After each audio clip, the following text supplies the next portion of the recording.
Let's bring in retired U.S. Marine Corps Reserve Colonel Mark Cancian for more on this. He's the senior advisor at the Center for Strategic and International Studies, International Security Program. Colonel, thank you for joining us today.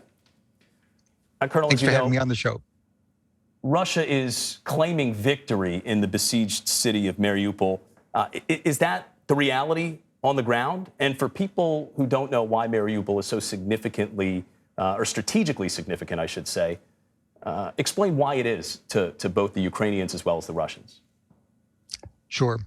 The Russians, unfortunately, appear to have essentially taken control of the city. There are a few enclaves that they don't control. They are surrounded, and the Russians look like they're going to try to starve them out. They've taken a lot of casualties to capture the city.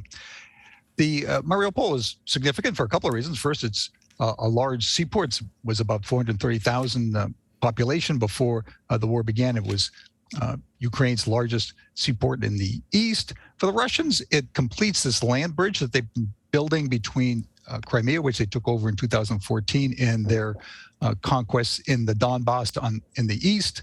It also forms the southern pincer for their attack in the east. For the Ukrainians, of course, it's one of their large cities, and the loss will, be economically quite significant. But on the positive side, their defense of the city has stalled the Russians and inflicted a lot of casualties.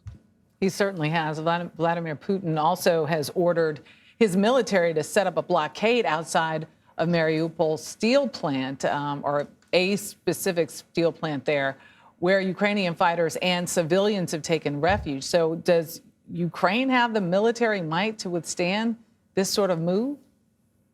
No, unfortunately, they don't.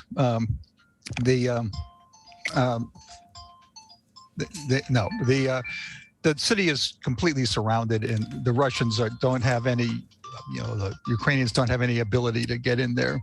You can turn it off, sir. No, you're busy. I know. Excuse me. No worries. The Russians have a tight control over Mariupol, and the Ukrainians, really can't get in there. They've been squeezed out. Colonel, the Russian military says that phase 2 of its operation will be to capture and control Donbass, along with the southern part of Ukraine, as you know.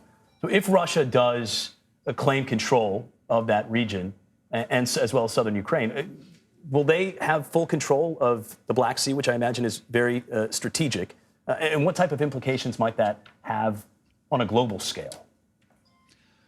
Well, they won't have complete control over the Black Sea because the Ukrainians still control the area around Odessa. That's really their major seaport, and the